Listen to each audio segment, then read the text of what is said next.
안녕하세요. 35년째 김밥집을 운영하며 두 명의 천사를 키운 올해 70살 여성입니다. 여러분 흥부와 놀부랑 은혜 갚은 까치 이야기 아시나요? 이 두 이야기의 공통점은 이야기 속 주인공들은 대가 없이 마음에서 우러나는 선행을 베풀었는데 이에 감동한 제비와 까치가 큰 은혜를 갚았다는 것이죠. 사연을 보내며 이런 옛날 이야기를 하는 이유는 제 삶에도 이 오래된 이야기 속에 나오는 제비와 까치처럼 고마운 사람들이 있기 때문이죠. 되려 제가 베풀었던 것보다 더 큰 은혜를 받는 바람에 제 선행이 다 부끄러워질 정도였는데요. 지금부터 여러분들에게 마음 따뜻해지는 제 사연을 풀어보겠습니다. 제게는 두 명의 아들과 막내딸이 있습니다. 저와 제 남편을 닮아서 그런지 아이들 모두 순하고 사춘기가 언제 왔다 갔는지도 모를 만큼 예민한 시기도 잘 지나갔죠. 그리고 나이 차이가 얼마 안 나면 남매들끼리 자주 싸우기도 한다죠. 하지만 제 아이들은 첫째와 둘째가 3살, 둘째와 셋째가 2살 차이로 나이 차이도 얼마 안 나는데 크면서 싸움 한 번 한 적이 없을 정도로 사이가 좋았답니다. 그런데 이렇게 평화롭던 우리 집에 느닷없이 큰 불행이 하나 닥쳤습니다. 바로 첫째 아들이 10살 무렵에 백혈병 진단을 받았던 거죠. 첫째 아들이 백혈병 진단을 받았을 때 저와 남편은 집으로 들어와 얼마나 울었는지 모릅니다. 첫째 아이라 둘째, 셋째를 키우느라 관심을 많이 주지 못했는데 그 때문에 아이가 어린 나이에 이렇게 큰 병을 얻은 건가 싶어서 말이죠. 그리고 10살밖에 안 되는 작은 아이에게 너무나 큰 병을 준 하늘을 숨쉴 때마다 원망하며 지냈던 것 같습니다. 그 당시 저는 직장 생활을 하고 있었는데 요즘 젊은 친구들처럼 휴가 개념도 없었고 육아휴직도 쓸 수가 없었을 때였어요. 그런데 이런 환경에서 아이 3명을 키우며 직장 생활을 한다는 건 하루하루 눈칫밥을 먹는 기분이 계속 들었었죠. 게다가 첫째 아들까지 백혈병에 걸려 제 일상에 병원이란 곳이 추가되다 보니 더 이상 직장 생활을 유지하는 것은 힘이 들겠다는 생각이 들었어요. 그래서 저는 결국 오랜 시간 다녀왔던 직장을 퇴사하고 한동안 첫째 아들과 병원에서만 생활했습니다.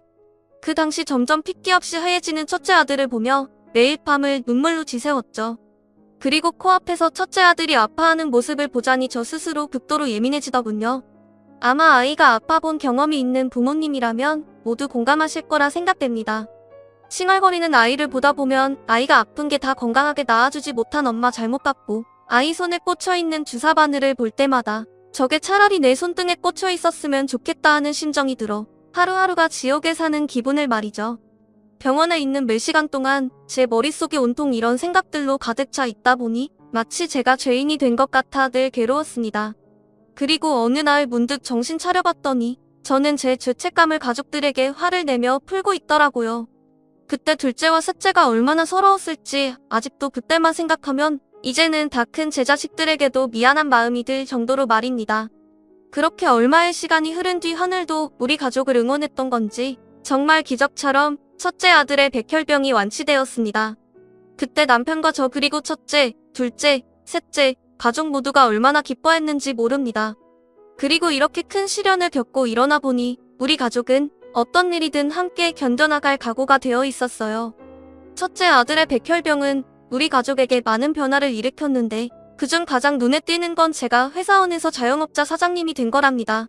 저는 원래도 아이들을 참 좋아했는데 힘이 넘치는 학생들을 보면 혹시나 우리 아이들도 아프지 않고 더 건강히 자라진 않을까 하는 마음으로 초등학교 앞에 김밥집을 차렸습니다.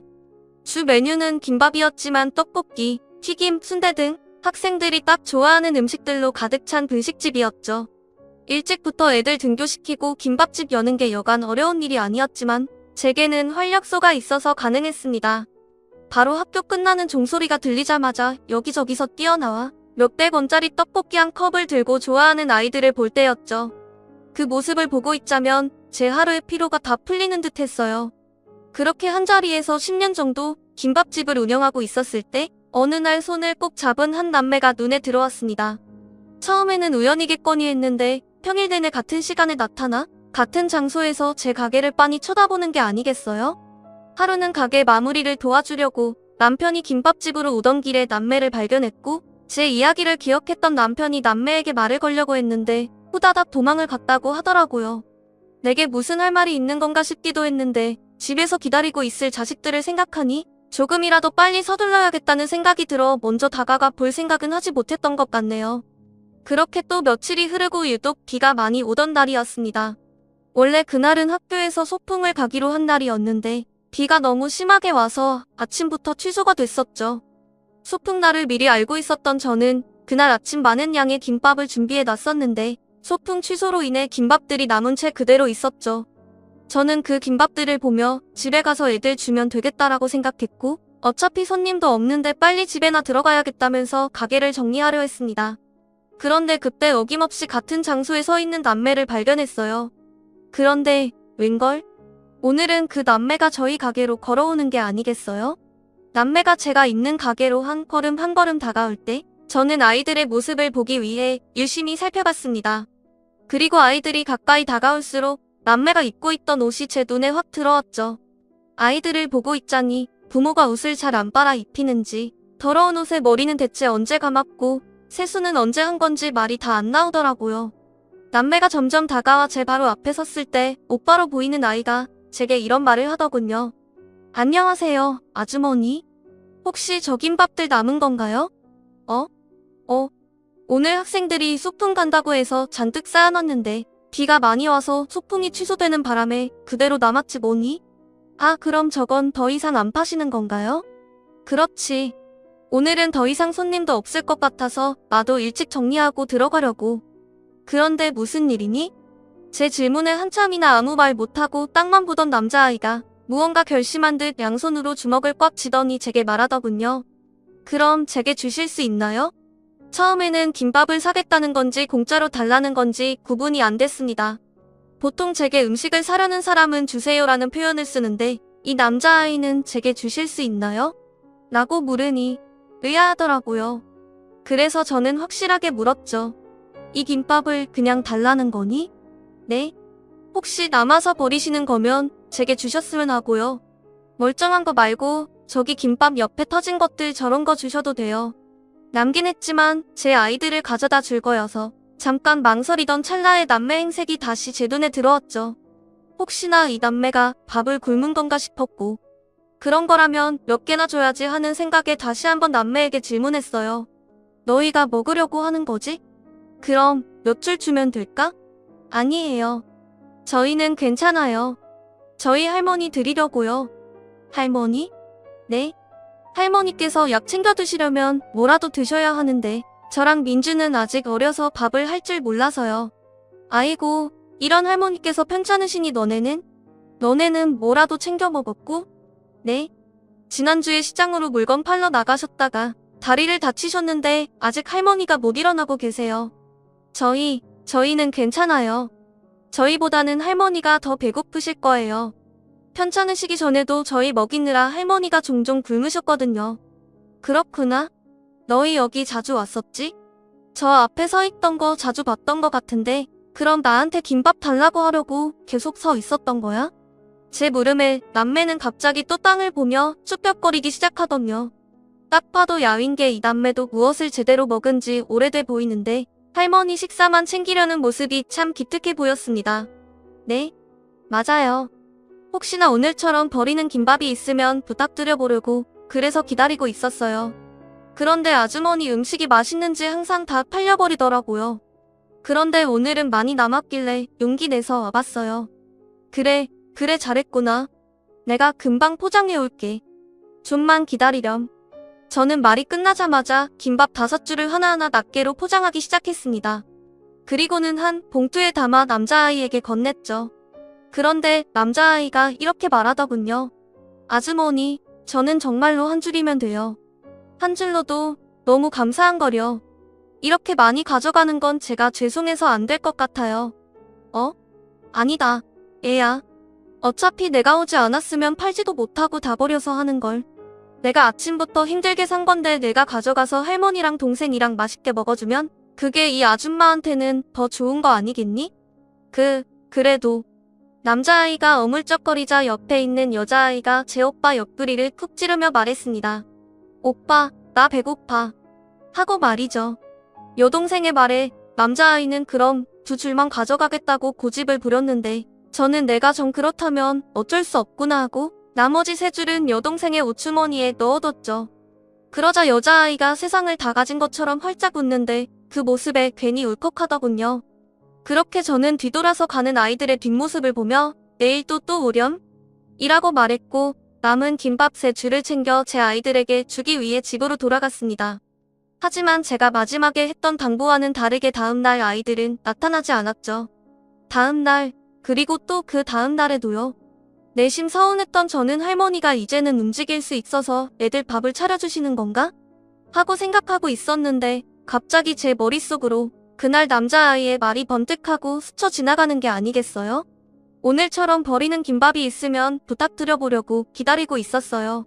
이 말입니다. 그래서 그날은 끝날 시간이 다 되어갈 때쯤 김밥을 몇 줄 추가로 만든 다음 가게 떡볶이 앞쪽으로 밖에서 잘 보이는 곳에 올려놨죠. 그리고 어느 정도 기다렸을까? 어둠 사이에서 남매가 손을 꼭 잡고 나타나는 게 아니겠어요? 안녕하세요. 지난번에 주신 김밥은 할머니께서 잘 드셨어요. 저랑 동생도 잘 먹었고요. 할머니께서는 다행히 이제 조금씩 거동도 가능하시게 되었어요. 곧 다시 일도 나가신다고 하시고요. 하면서 계속 이 말 저 말 이어나가더군요. 남매를 다시 볼 수 있게 돼서 저도 내심 기뻤는데 이 아이도 그런 것 같았죠. 그래서 저는 아이의 말을 가만히 들어주다가 이렇게 말했습니다. 그런데 오늘도 김밥 이렇게 남아버렸지 뭐니? 혹시 너희 밥 안 먹었으면 가져가서 먹을래? 우리 애들은 엄마가 김밥 장사를 해서 그런지 질린다고 안 먹지 뭐니? 그래도 되나요? 안 그래도 제 동생이 계속 배고프다고 해서요. 이것도 남아서 버리시는 거죠? 이번에도 저기 옆구리 터진 김밥으로 주세요. 그러니까 부담 갖지 말고 편하게 먹으렴. 그런데 꼭 남거나 옆구리 터진 김밥만 먹어야 하니? 아줌마가 저녁 차려줄 테니까 내일부터 와서 먹는 게 어때? 마음은 너무 감사한데 괜찮습니다. 할머니께서 남들에게 피해 끼치는 일은 하지 말라고 하셔서요. 그렇구나. 그럼 너희들 이름 좀 알려줄래? 내가 외우고 싶어서. 저는 이철구, 동생은 이민주예요. 아주머니 오늘 김밥 정말 감사합니다. 할머니가 걱정하셔서 이만 들어가 봐야 할 것 같아요. 이렇게 말하고 꾸벅 인사를 하더니 뒤돌아 후다닥 가는 철구와 민주를 보니까 착한 아이들 같아서 유독 더 마음이 아팠습니다. 그리고 그 뒤로도 3번 정도 아이들이 더 다녀갔었죠. 그리고 어느 날 점심시간이 지났을 때 철구와 민주 할머니께서 제 김밥집으로 오셨습니다. 그리고 꾸깃꾸깃 접힌 지폐 몇 장을 꺼내시더니 제게 그걸 건네시는 게 아니겠어요? 그러면서 철구와 민주에 관해 이야기해주시는데 저도 모르게 속이 상하더군요. 철구와 민주 아버지는 알코올 중독자인데다가 술만 마시면 아내를 폭행했다고 하네요. 그리고 그런 남편을 더 이상 참을 수 없었던 철구와 민주 어머니는 애들이 자고 있을 때 도망을 갔다고 했습니다. 그리고 이 모든 상황을 난 할머니께서는 아이들을 알코올 중독자 아버지 품에 둘 수 없었고 아들 집까지 직접 가서 철구와 민주를 데리고 왔다고 합니다.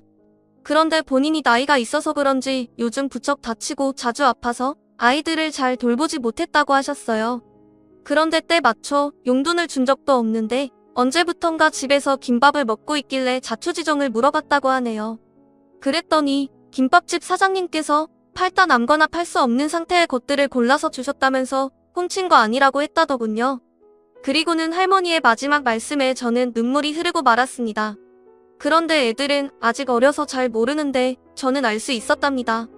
마음씨 좋은 사장님께서 일부러 아이들을 위해 담은 음식인 척 주셨다는 것을요. 이 김밥집에서 우리 집까지 아이들 걸음으로 꽤 걸리는데 집에 와서도 따뜻하게 먹을 정도였으면 아마도 사장님께서 아이들한테 주기 직전에 만드신 게 아닐까 생각했거든요. 그리고 여기서 꽤 오래 김밥을 말아오셨을 텐데 김밥 옆구리가 그렇게 많이 터질 리가 있나요? 김밥이 터질 만큼 안에 재료도 꽉 차게 넣으셨던 거려. 정말 고마워요. 아이고 아니에요. 당연한 거려. 자식 키우는 엄마가 어떻게 굶고 있는 아이들을 그냥 두고만 보나요? 저는 당연한 일을 했던 것뿐인 거려. 마음 같아서는 가게 안에서 따뜻한 국물에 밥 한 끼 챙겨주고 싶은데 매번 거절하니 무슨 방법이 없을까요? 할머니랑 이야기하던 중 저는 좋은 방법을 하나 생각해냈습니다. 바로 할머니가 다듬어서 시장에 파시는 나물을 제가 사는 걸로 하고 아이들한테는 나물값 대신에 밥을 차려준다고 하는 거였죠. 그 당시 할머니께서는 몸이 아주 편찮으셔서 실제로 나물을 다듬거나 하시지 못했지만 아이들한테는 그렇게 말해서 부담을 덜어주기로 한 거였습니다. 아이들 할머니께서는 제게 연신 고맙다고 제 손을 잡으며 말씀하셨고, 실제로 할머니께서 기운이 있으신 날은 나무를 다듬어서 가지고 오시곤 하셨죠. 이런 제 방법은 통했는지 아이들은 그 뒤로 김밥집에 와서 저녁을 먹었습니다. 아이들이 집에 가는 길에 제가 반찬이나 할머니 저녁 식사도 챙겨서 보냈고요. 그 당시 저도 넉넉한 형편은 아니었지만 제가 할 수 있고 또 제일 자신이 사는 음식으로 누군가에게 따뜻한 밥 한 끼를 대접할 수 있다니 그걸로도 전 세상에 둘도 없는 부자가 된 기분이었습니다. 또 고맙게도 남편과 제 아이들 3명도 다 제 뜻에 따라 주었죠. 그렇게 남매에게 밥을 해준 지 연 6년 정도 되었을 때, 그러니까 철구가 15살, 민주가 13살 되던 해 할머니께서는 돌아가셨습니다. 6년이란 시간 동안 남매 할머니와도 정이 많이 쌓였던 터라 할머니 장례까지 저희가 도와서 치렀었죠. 이제 철구와 민주에게 가족은 우리 가족들 뿐이었습니다. 그렇게 저는 아들 2명, 딸 1명에서 어느 순간 아들 3명, 딸 2명으로 5명의 엄마가 되어 있었죠. 저와 남편은 철구와 민주 학교 입학식이며 졸업식에도 다 참석했고 어딜 가든 철구와 민주 보호자 역할을 자처하며 같이 다녔죠. 이런 제 모습을 보면 제 자식들 3명이 질투를 할 수도 있었겠지만 하나같이 다 심성이 착해서 그런지 오히려 저보다 철구와 민주를 더 챙기고 들어 항상 감사한 마음뿐이었죠. 가지 많은 나무, 바람 잘 달 없다라는 말이 있듯이 5명이 되는 아이들을 살피며 하루하루 지내고 있을 때 예상 밖의 일이 일어났습니다. 제 생애 가장 슬프고 수년이 지난 지금까지 생각만으로도 제 가슴이 찢어지는 것 같은 일이었죠. 바로 둘째 아들이 하늘나라로 먼저 떠난 일입니다. 둘째 아들은 27이라는 이른 나이로 그 당시 30살이었던 제 형보다도 일찍 결혼했습니다. 둘째 아들이 데려온 며느리는 당시 32살이었는데 아들과는 5살 차이였죠. 너무 이른 나이에 아무 준비 없이 결혼 생활을 시작하는 것 같아 저와 남편은 반대했어요. 하지만 자식 이기는 부모 없다고 결국 저희가 백기를 들었고 결혼식은 진행되었죠. 그런데 웬걸? 둘째 아들은 저와 남편의 걱정과는 다르게 굉장히 잘 지내더라고요. 저랑 남편 앞에서 말 그대로 깨가 쏟아질 정도로 붙어있는 바람에 저희가 아유 징그러우니 좀 떨어져라 하고 장난을 칠 정도였으니 말입니다. 하지만 두 사람의 행복을 하늘이 질투했던 건지 둘째 아들과 둘째 며느리 사이에서는 아이가 태어나지 않았어요. 한 번의 유산 경험도 있었는데 그 뒤로 점차 둘 사이도 멀어지게 된 듯 보였죠. 유산으로 인해 우울증에 온 며느리는 정신이 어디 팔려있기라도 한 듯 여기저기 돌아다니고 갑자기 이것저것 물건들을 거침없이 사들이더군요. 어느 날 둘째 아들 집에 가봤더니 가격표를 떼지도 않은 옷들이 거실에 뭉텅이로 쌓여있고 며느리는 그 옆에서 술만 마시고 있더군요. 그때 그 장면은 아직도 잊혀지지 않을 정도였죠. 그리고 나중에는 둘째 아들이 절 찾아와 아내가 우울증으로 쇼핑 중독과 알코올 중독이 같이 왔는데 빚도 쌓이고 아내 건강도 점점 나빠지는 게 보여요. 그런데 이 모든 게 다 내 잘못인 것 같아. 집에만 들어가면 숨쉬기가 힘들어요. 라고 말하더군요. 게다가 아내가 저만 보면 유산된 아이가 떠올라서 힘들다고 해요. 그러면서 저한테 이혼해달라는데 어떤 게 옳은 선택인지 모르겠어요. 라고 하더니 펑펑 우는 게 아니겠어요. 그때 저는 정말 하늘이 원망스럽더군요. 제 아들도 아들이지만 아이를 잃은 며느리의 슬픔이 오죽 심했으면 저럴까 싶어서 말이죠. 제가 며느리를 어르고 달래도 보았지만 확고했던 며느리는 결국 제게도 이혼을 원한다며 본인 뜻을 들어달라고 사정하더군요. 그래서 며느리를 위해서라도 원하는 선택을 해주기로 하고 제 둘째 아들을 설득하고 있었습니다. 그런데 자식 마음은 부모도 모른다고 둘째 아들은 이혼을 진행하던 중에 홀로 외로운 길을 선택했죠. 아마도 아내가 그간 진 빚과 본인의 가슴 아픔을 술로 달래다가 우발적으로 일어난 일 같았습니다. 자식을 앞세운 부모가 어디 제명까지 살겠습니까? 저는 둘째 아들을 그렇게 보낸 이후로 하루하루 내가 내 삶을 사는 건지 아니면 죽는 날을 기다리며 하루하루를 버티는 건지 모를 만큼 무의미한 일상들을 보내고 있었죠. 그런데 문득 제게는 아직 4명의 자식이 있으니 더 힘을 내야겠다는 생각이 들더군요. 그렇게 3년이 흘러 제가 어느 정도 마음의 여유가 생겼을 때쯤 이번에는 남편의 건강에 심각한 문제가 생겼습니다. 간경변증이라고 했는데 간이식이 시급하다고 했었죠. 그간 남편이 복수가 차는 것 같다는 느낌도 받았다 하고 다리도 좀 붓는 것 같다며 자주 말했었는데 자식들이랑 일에 정신 팔려 남편의 건강을 신경 쓰지 못했습니다. 그런데 생각해보니 3년이란 시간 동안 둘째 아들의 죽음 이후 저는 슬픔에 장사도 안 나가고 집에서 펑펑 울며 마음껏 슬퍼도 해봤습니다. 그러다 보니 안 풀리면 집 안에 있는 걸 다 집어던지면서 대성통곡도 했었어요. 그리고 그뿐이게요. 제 눈치를 보며 멀뚱히 있는 남편에게 당신은 감정도 없어? 아들이 죽었는데 아무렇지도 않아? 라며 막말도 퍼부었죠. 그런데 남편이 아프고 나서 생각해보니 저는 둘째 아들의 죽음에 마음껏 슬퍼라도 했지만 남편은 그러질 못했더군요. 가장으로서 남은 자식들을 살피고 또 자식 잃은 아내를 달래주느라 정작 남편은 슬퍼할 순간이 없었던 거죠. 그리고 그러다 보니 속병이 나서 갑자기 이렇게 건강이 악화했나 싶더라고요. 참 제가 나쁜 아내죠. 자식을 잃었는데 어찌 아빠라고 아무렇지 않을 수 있었겠습니까? 이 착하고도 바보 같은 사람은 그저 속으로만 울고 있었던 건데 그걸 모르고 그렇게 막말을 했으니 당연히 아프고도 남았겠죠. 그래서 저는 당시 아무 생각도 하지 않고 오로지 남편 건강에만 신경 썼던 것 같아요. 남편에게는 간 이식 외에는 다른 방법이 없었는데 첫째 아들은 원체 몸이 좋지 않았던 터라 간 공여자로 부적합했고 저와 딸은 남편과 혈액형이 달라 무리가 있었죠. 요즘은 혈액형이 달라도 가능하다고 하던데 그 당시에는 힘들었거든요. 그리고 혈액형이 같고 건강했던 둘째 아들은 3년 전에 하늘나라로 가버려서 저희에게는 희망이 없었죠. 그런데 그때 철구가 남편과 제가 있던 문을 열고 들어와서 이런 말을 하는 게 아니겠어요? 아저씨 몸은 좀 어떠세요? 아저씨 제가 생각 많이 해봤는데 저도 공여자 검사해보려고요. 아저씨랑 아주머니 덕에 저랑 민주 이렇게 잘 컸는데 저도 꼭 보답하고 싶어요.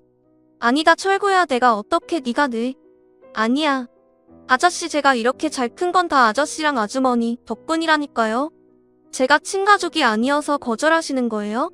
만약에 그렇다고 하면 저 너무 서운할 것 같아요. 그러니까 저 서운하지 않게 제 뜻 받아주세요. 라고 말이죠. 정말 생각지도 못한 철구의 이야기에 저랑 남편은 그 자리에서 철구를 끌어안고 펑펑 울었습니다. 10살도 채 되지 않았던 아이가 언제 이렇게 성인이 돼서 그간 은혜를 갚겠다며 그 큰 수술도 괜찮다고 하는 건지 정말 감사하고 또 감사할 따름이었습니다. 또 공여자 검사에서 수술이 가능하다는 통보를 받았을 때 저랑 남편보다 더 기뻐하는 철구를 보며 세상에 이런 천사가 또 어디 있을까 싶더라고요. 그리고 그날 밤 저는 남편의 병실에서 창밖을 보며 하늘에 계시는 철구 할머니께 오랜 시간 눈물로 감사하다며 인사를 했죠. 남편이 가족이 아닌 철구에게 간 이식을 받는 과정은 꽤 까다롭고 복잡했습니다. 남편과 철구가 어떤 관계인지 얼마나 오랜 시간 동안 관계를 유지했는지를 증명했어야 했었죠. 하지만 다행스럽게도 저와 남편은 철구의 중학교, 고등학교 또 대학교 입학식과 졸업식을 모두 함께 했던 터라 그 당시 찍었던 사진과 몇 가지 내용들을 더 첨부해 수술을 진행할 수 있게 되었어요. 수술을 마친 후 저는 철구에게 달려갔고 마취가 풀려 비몽사몽인 철구에게 말했어요. 철구야 고마워. 다 내 덕이야. 모두 내 덕이란다. 이렇게 무사히 나와줘서 정말 고맙구나. 난 행여 너한테 무슨 문제라도 생길까봐 얼마나 걱정했는지 모른다. 어린 너에게 이렇게 큰 짐을 지게 해서 미안해. 그리고 정말 고맙구나. 이 고마움을 어찌 갚아야 할지. 하늘에 계신 내 할머니께는 또 어떤 사죄의 말을 드려야 할지. 아주머니 제가 어리다뇨? 이제 곧 결혼할 나이인거려. 그리고 은혜라뇨? 아주머니랑 아저씨 없었으면 저도 지금 이 자리에 없는거려. 제가 이 자리에 있을 수 있었던 건 다 두 분 덕분이에요. 그러니 당연히 이 일도 제가 해야 하는 거 아니겠어요? 전 형이나 누나가 가능했어도 분명 제가 한다고 했을 거예요. 아 그리고 저 수술 중에 꿈을 꿨는데 할머니께서도 제게 잘했다며 제 머리를 쓰다듬어 주시고 가셨는거려. 이렇게 제가 은혜를 갚을 수 있는 기회 주셔서 감사할 뿐이에요. 이렇게 말하고는 마취가 덜 풀렸는지 스르르 다시 잠드는 철구의 얼굴을 저는 하염없이 만졌습니다. 그리고 자는 철구 위에 고마워 고마워 철구야 라고 속삭였죠. 그렇게 철구 덕에 제 남편은 두 번째 삶을 살아갈 기회가 생겼습니다. 그리고 철구와 민주는 어렸을 적부터 입버릇처럼 저희는 아주머니 아저씨처럼 꼭 누군가를 도와주는 삶을 살고 싶어요. 그리고 할머니도 꼭 그러라고 하셨고요. 그게 두 분께 받은 은혜를 갚는 거라면서 말이죠. 저희는 최대한 많은 사람을 도와주는 것이 꿈이에요. 라고 말하곤 했는데요. 그 꿈을 이루기 위해서 그랬는지 철구는 소방관 민주는 간호사가 되었습니다. 저로 인해 꼬마같던 아이들이 누군가를 도와줘야 한다는 큰 꿈을 꾸고 그로 인해 본인들의 미래까지 결정하는 모습을 쭉 보고 있자니 괜히 제가 다 뿌듯하곤 했었죠. 그리고 철구는 소방관 일이 딱 천직인 듯 했습니다. 근무 날마다 무사하길 바라는 제 속도 모르고 어찌나 동해 번쩍 서해 번쩍 다니던지 가끔은 제 마음을 몰라주는 철구가 미웠던 적도 있었어요. 그런데 그때마다 아주머니가 저 어렸을 적에 워낙 잘 먹여놔서 제가 동료들보다 힘이 몇 배나 더 센 걸 어떻게 해요? 라며 능청맞게 웃어대는데 그 능청맞음을 이길 수는 없겠더군요.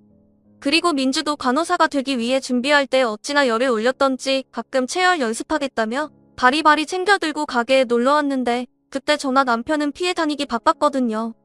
그럴 때마다 아무것도 모르고 제 가게로 방문한 첫째 아들과 막내딸이 실험 대상이 되긴 했지만 열심히 하는 민주가 눈에 보였는지 다들 눈을 꽉 감은 채 팔을 내주었죠.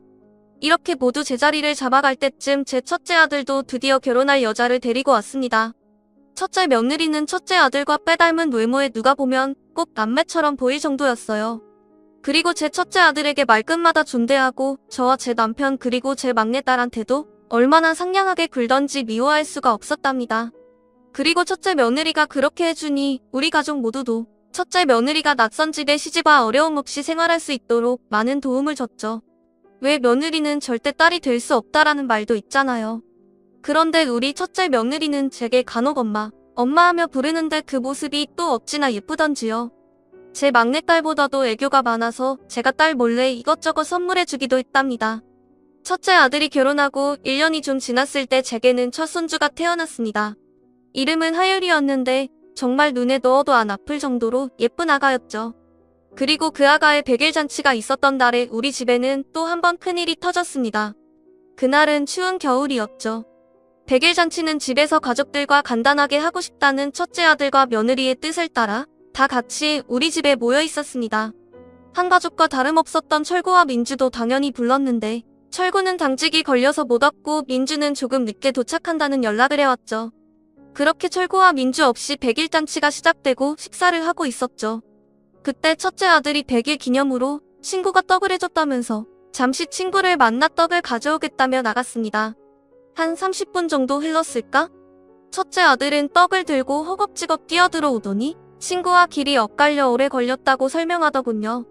그러고는 화장실에 들어갔는데 안에서 계속 쿵쿵거리는 소리가 들리는 겁니다. 이게 무슨 소리인가 싶었는데 느낌이 이상했던 저는 화장실 문 안쪽을 밀어봤더니 글쎄 첫째 아들이 가슴을 움켜잡고는 쓰러져 있는 게 아니겠어요? 화장실 문이 첫째 아들의 허벅지에 닿는 바람에 활짝 열리지도 않은 상태였고 아무리 힘을 써도 꼼짝 않는 문에 저는 그 자리에 주저앉아서 소리를 질러버렸죠. 제 소리에 놀랐는지 남편이 달려와 첫째 아들을 일으키려는데 아들은 점점 의식이 없어 보였습니다. 그때 딩동 소리가 들리더니 민주가 아주머니하고 저를 부르는 소리가 들리더군요. 첫째 며느리가 급하게 문을 열어줬는데 민주는 집에 들어와서 저희 모습을 보더니 한 채의 망설임도 없이 화장실 쪽으로 다가왔습니다. 그리고 저에게 아주머니 119에 빨리 신고해주세요. 빨리요. 라고 하더니 아들에게 달려가 심폐소생술을 했습니다. 그렇게 몇 분의 시간이 흘렀을까요? 민주는 제 몸보다 훨씬 큰 제 첫째 아들에게 땀을 뻘뻘 흘려가며 구급대원이 올 때까지 계속해서 심폐소생술을 했죠. 민주가 쉬지 않고 심폐소생술을 한 덕분에 첫째 아들은 다행스럽게도 구급대원이 오기 직전에 의식이 돌아왔습니다. 그리고 민주는 구급대원이 오자 상황을 설명했죠. 또 저랑 같이 구급차를 타고 병원까지 갔는데 그 사이 동안 제게 걱정하지 말라며 계속 저를 다독여줬고요. 첫째 아들의 조치는 생각보다 빨리 끝났고 민주와 함께 첫째 아들을 병원에서 데리고 나와 집으로 데려다 주었습니다.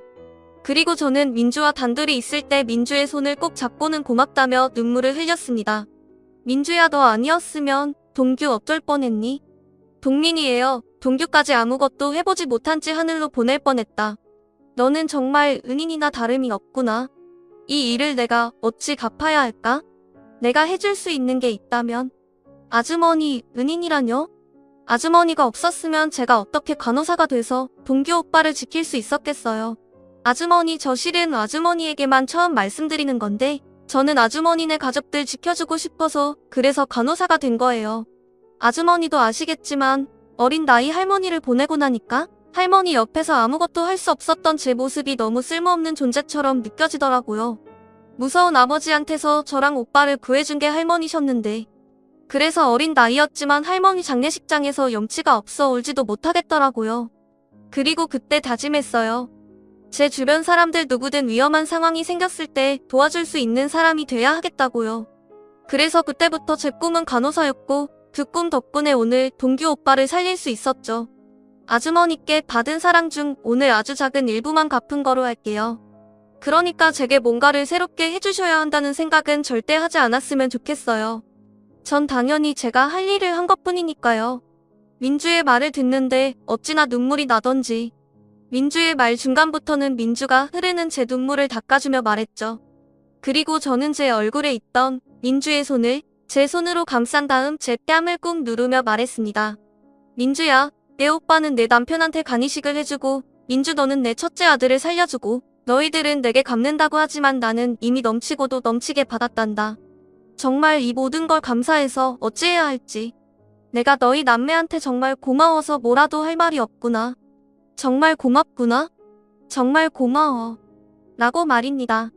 철구 민주가 어렸을 때 제게 했던 행동들은 뭘 바라고 한 행동이 절대 아니었는데 이 녀석들이 언제 벌써 이렇게 다 컸을까요? 은혜를 갚겠다며 제가 해준 밥보다 몇 배, 아니 몇천 몇만 배 가치가 있는 일들을 해주고도 당연한 일을 했다고 하는 거 보면 말입니다. 정말 기특하다는 생각밖에 안 들었습니다. 그날 이후 저는 가족들이 이렇게 평안하게 지내는 하루하루를 소중하게 느끼게 되었습니다. 또 철구와 민주 같은 천사를 제게 남기고 간 철구와 민주 할머니께도 매일 감사하며 지내고 있었죠. 그런데 인생은 왜 이렇게 좋은 일과 슬픈 일이 교대로 일어나는지요. 민주에게 다급한 전화가 와서 받아보니 철구가 현장에 나갔다가 교통사고를 당했다고 하더군요. 그때가 새벽 3시쯤 됐었는데 저랑 남편은 잠옷에 겉옷만 걸쳐 입고서는 급히 병원 수술실로 갔죠. 수술실에 가보니 민주는 수술실 앞 의자에도 앉지 못하고 의자 옆 바닥에 쭈그려 앉아서는 벌벌 떨고 있었어요. 민주야, 이게 무슨 일이라니? 철구는 어떻게 된 거야? 저와 남편을 보더니 민주는 병원이 떠나가라 울기 시작했죠. 아주머니, 아저씨, 저 이제 어떻게 해요? 오빠마저 없으면 전 이제 진짜로 어떻게 하나요? 그런 말 말어. 철구가 없긴 왜 없어? 수술만 하면 되는 거 아니니? 수술실 들어갈 때부터 힘든 수술이 될 거라고 했어요. 우리 오빠 어떻게 해요? 아가, 진정해라, 진정해. 철구가 누구니? 철구, 이렇게 허무하게 갈아야 아니다. 그러니 내가 수술실 밖에서 더 굳세게 지키고 있어야지. 어서 일어나. 어서. 제가 억지로 일으키려고 했는데 다리에 힘이 풀린 민주는 이내 다시 주저앉고 말았죠. 그렇게 민주는 바닥에, 저는 그런 민주 옆에 앉아서 철구가 나오기만을 기다렸습니다. 오랜 시간이 지난 후 수술을 주도했던 의사 선생님이 나오셨습니다. 그런데 의사 선생님께서는 최선을 다하긴 했지만 결과는 장담하기 어렵다는 말씀을 하시더니 죄송하다면서 수술실로 다시 들어가시더군요. 그때 저랑 민주는 서로 안고 얼마나 울었는지 모릅니다. 그저 누군가를 도울 수 있어 그 하나면 힘든 일은 아무것도 없다는 아이였는데 그런 아이가 소방관이 된 지 몇 년 되지도 않아 이렇게 큰 사고를 겪다니 가슴이 미어지듯 아파져 왔습니다. 소방관이 된다고 했을 때 제가 그 아이가 어떻게 된 걸까? 소방관이 된다고 했을 때 제가 말렸어야 했을까요? 아니면 저로 인해 소방관이라는 꿈을 꿨다는 아이에게 애초에 처음 만났을 때 김밥을 주지 말았어야 했을까요? 상황이 이 지경이 되니 저는 철구에게 처음 아는 척을 했던 것부터 철구에게 방금 만든 김밥을 팔다 남은 걸로 속이고 준 거, 그리고 할머니와 입을 맞추고 그 아이가 그 김밥을 주지 말라고 했을 때 철구에게 방금 만든 김밥을 팔다 남은 걸로 속이고 준 거, 그리고 할머니와 입을 맞추고 내 저녁 식사를 줬던 거, 그렇게 해서 결국 철구도 남을 돕는 일을 선택하게 만든 것까지 모두 다 제 잘못인 것 같더군요. 저 때문에 이 착한 아이가 세상을 이리도 빨리 떠난 게 아닌가 싶어서 말입니다. 이런 제 생각이 머릿속에 맴돌고 제가 죄책감이 시달려온 몸에 맥이 다 풀릴 때쯤 우리 철구는 뇌사 판정을 받았습니다. 참 그때 심정은 말로 다 할 수가 없더군요. 좋은 일을 하고 남을 위해 살고 또 남의 목숨을 구하며 사는 사람에게는 여러 개의 목숨을 줘도 될 텐데 말입니다. 우리 철구를 이렇게도 험악하게 데려간 모든 것들이 다 미워지더군요. 그리고 저는 병원에서 또 한 번 대성통곡을 하고 말았습니다. 바로 철구가 뇌사 판정을 받은 이후 민주가 제게 와서 했던 말 때문이었죠. 아주머니, 철구 오빠가 살아있을 때 장기기증 희망 신청을 했어요.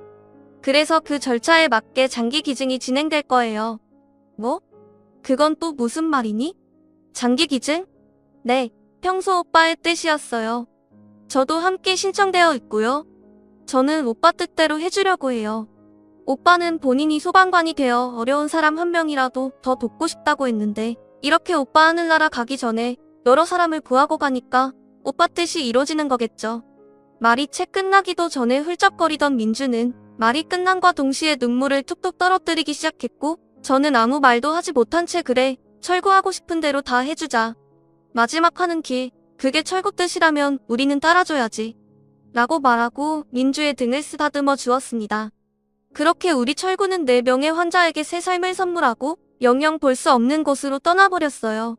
항상 누군가를 돕는 게 본인의 사명이고 살아가면서 제일 뿌듯하다고 말했던 착하디 착한 아이였는데 마지막 가는 길까지 그 뜻을 이뤘으니 하늘에서도 마음 편히 있을 수 있겠죠. 그리고 철구와 작별 인사를 하고 1년이 좀 넘은 오늘은 바로 민주의 결혼식 날이었습니다. 민주는 제 오빠만큼이나 훌륭한 신랑감을 데려왔었는데 그 덕분에 저와 남편은 아무 걱정 없이 민주를 보낼 수 있었지요. 부모가 없는 민주를 대신해 민주 예비시댁에 양해를 구한 뒤 저와 남편이 상견례도 나가고 오늘 결혼식에서는 혼주석에도 앉았습니다. 그리고 제 남편은 저를 만나서 제 마음을 다시 한번 말해드렸습니다. 그리고 제 오빠 손을 잡고 입장했으면 좋았을 테지만 오늘 제 남편의 손을 꼭 잡고 신부 입장을 했고요. 하얀 드레스를 입은 민주를 보자니 갑자기 철구가 생각나 어찌나 눈물이 나던지요. 그래도 민주를 축복해주는 날이니 눈물은 최대한 참자하고 버티고 있었는데 저는 예식의 어느 한순간 눈물이 터져버렸습니다. 바로 양가 부모님께 인사할 때였죠. 민주와 민주 남편이 제게 인사를 하고 그런 민주를 제가 안아주는데 민주가 제게 이런 말을 하더군요. 고마워요. 어머니라고 말했죠. 그리고 제가 그 말을 듣고 그가 제게 말한 것은 민주가 제게 이런 말을 하더군요. 고마워요. 어머니라고 말이죠. 그때 저는 그래 내 딸아 꼭 행복하게 잘 살아야되라고 했는데 저와 민주 그리고 저희 대화를 듣던 남편과 민주 남편마저 결국 울음바다가 되고 말았습니다. 그리고 그렇게 눈물의 결혼식이 끝난 후 저는 마치 막내딸을 시집 보내는 기분이 들더라고요. 그래서인지 괜히 서운하고 허전하기도 하고 또 이렇게 잘 키워 결혼까지 시켰다는 감정이 북받쳐올라 눈에는 하루 종일 눈물이 고여 있었어요. 그리고 어느 정도 제 마음을 진정시킨 후 이렇게 제 딸아이를 통해 사연을 적고 있습니다. 저는 평소에도 일기를 많이 쓰는데 오늘 문득 혼자 일기장에 자필로 적으니까 우리 철구가 듣지 못하는 건 아닐까 하는 생각이 들어서 말입니다. 오늘은 철구 동생 민주의 결혼식 날이었는데 오늘 민주의 결혼식만큼은 철구가 꼭 알았으면 해서요. 그래서 오늘은 용기 내어 평소 즐겨 듣던 사연튜브에 사연을 보내기로 한 거죠. 이렇게 많은 사람이 제 이야기를 들으면 전달되어 혹시 하늘에 있는 철구한테도 닿지 않을까 하는 마음에서 말입니다. 왜 은희는 선행을 감추고 은혜를 입은 사람이 그것을 드러내야 한다라는 말이 있잖아요. 저는 얼마 전 이 명언을 알게 되었는데 이 명언을 머릿속으로 되뇌다 보니 제 인생 그리고 우리 가족에게 큰 은혜를 주었던 철구 그리고 민주가 우리 가족뿐 아니라 많은 사람에게 알려졌으면 좋겠다는 생각이 들더군요. 어린 나이에 많은 고난을 겪고 또 그 나이에는 본인에게 다가온 선행을 당연하단 듯이 받아들일 수도 있었을 텐데 철구와 민주는 전혀 그러지 않았죠. 그리고 되려 마음속 깊이 기억하고 본인들이 받은 것 이상으로 남들에게 보답하며 산다는 이 천사 같은 아이들의 착한 마음씨를 널리 알리고 싶었습니다. 한 사람의 선한 행동이 다른 일의 선한 행동으로 만들고 여러 일반적인 선행이 모여 더 큰 선행을 만든다고 하던데 오늘 철구와 민주 이야기를 들은 사연튜브 구독자 여러분들께서도 저와 꼭 같은 뜻이길 바라며 이만 긴 사연을 마무리하겠습니다. 제 긴 이야기를 끝까지 잘 들어주셔서 정말 감사합니다.